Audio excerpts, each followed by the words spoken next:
My name is Andrzejewski, and I'm the founder and CEO of For the Good of Illinois. 9 months ago, on April 17th of 2012, our organization, For the Good of Illinois, filed a Freedom of Information Act request on Illinois Comptroller Judy Topinka, and we simply asked for 1 year of the aggregate state of Illinois vendor spending and 1 year of the state of Illinois checkbook, and our request was denied.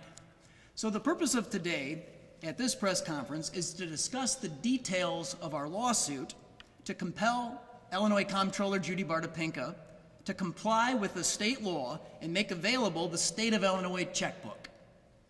Illinois has a Freedom of Information Act law, and the comptroller needs to obey the law. When denying our request, the comptroller was specific, and she said that multiple employees dedicated solely to this task would have to work 3 days, and she concluded that that was an undue burden.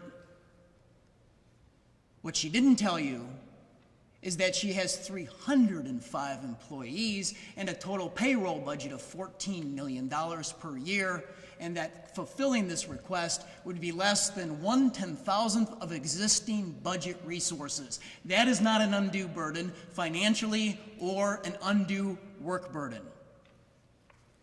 After the rejection of our request, we were good about it. We followed the process. We asked for help from Illinois Attorney General Lisa Madigan and her Public Access Counselor Division, and they were helpful in the beginning. They opened a case. They said further inquiry is warranted. And then after a few perfunctory emails and phone calls, there has been silence for 5 months. And that brings us here today. We've got the Illinois Comptroller, who is the most important and top financial officer in the state, refusing to obey the law, and we have the Illinois Attorney General, the state's top law enforcement officer, refusing to enforce the law. We're not asking Comptroller Topinka to set a standard for transparency and accountability. We're simply asking her to follow the law and to follow nearly every single government entity in Illinois in complying with our request. She is the only one to reject our request.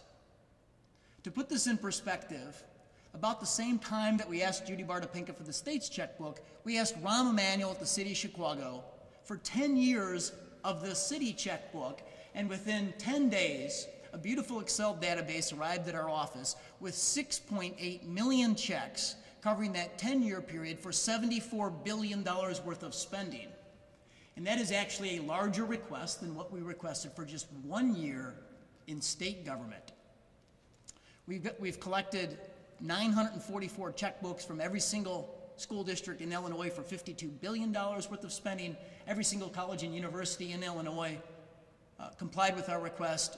6.8 million checks totaling $69 billion worth of spending. And again, that is a larger request than what Judy Topinka had to do at the state level.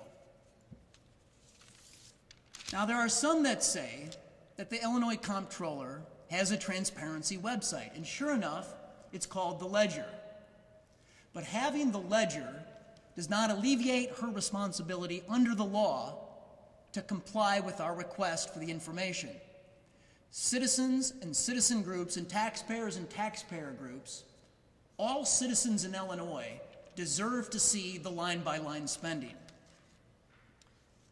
The Ledger is actually an illustration of why we need to see the line-by-line spending rather than just the aggregate summary data that's on our website, the summary of the vendors and the summary of the budget data.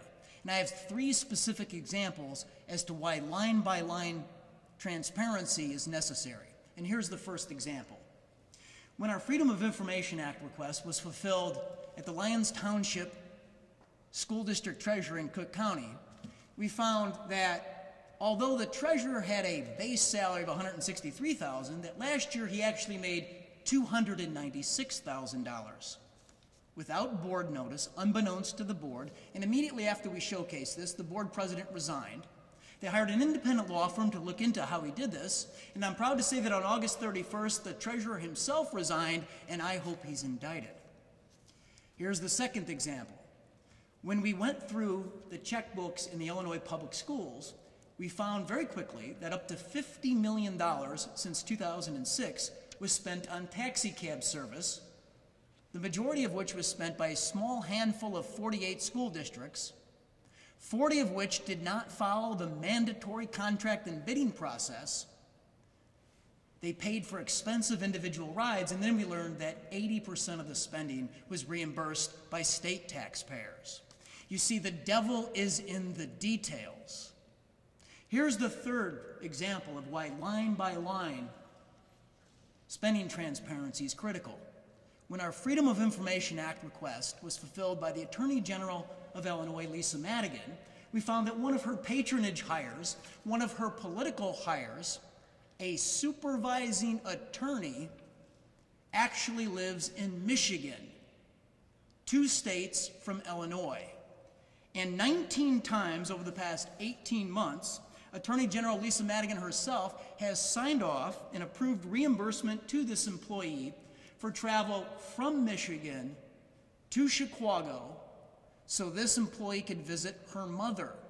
It's 506 miles round trip. And we know this by virtue of the travel voucher from the employee. Furthermore, the checks come from an account named In-State Reimbursement for Employees. Except this employee lives 2 states away. This is not in-state travel. Certainly, it's out-of-state travel. Let me be perfectly clear.